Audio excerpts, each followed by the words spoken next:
Hello, my name is Dinah and she's my puppy.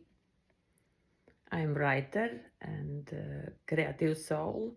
Every day I pull one tarot card for my daily advice. Today's Nine of Wands. It means even if you are feel low and hard life and you can't do anything anyway, try to do something.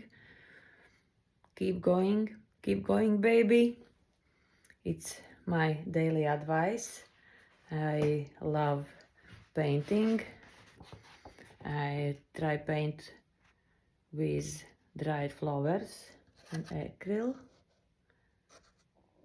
paintings. It's my feelings, my daily vibes, what I seen. I sharing my insights from my book I published. I love nature and all around, and I love to make creative things from natural craft. You can enjoy. Link below.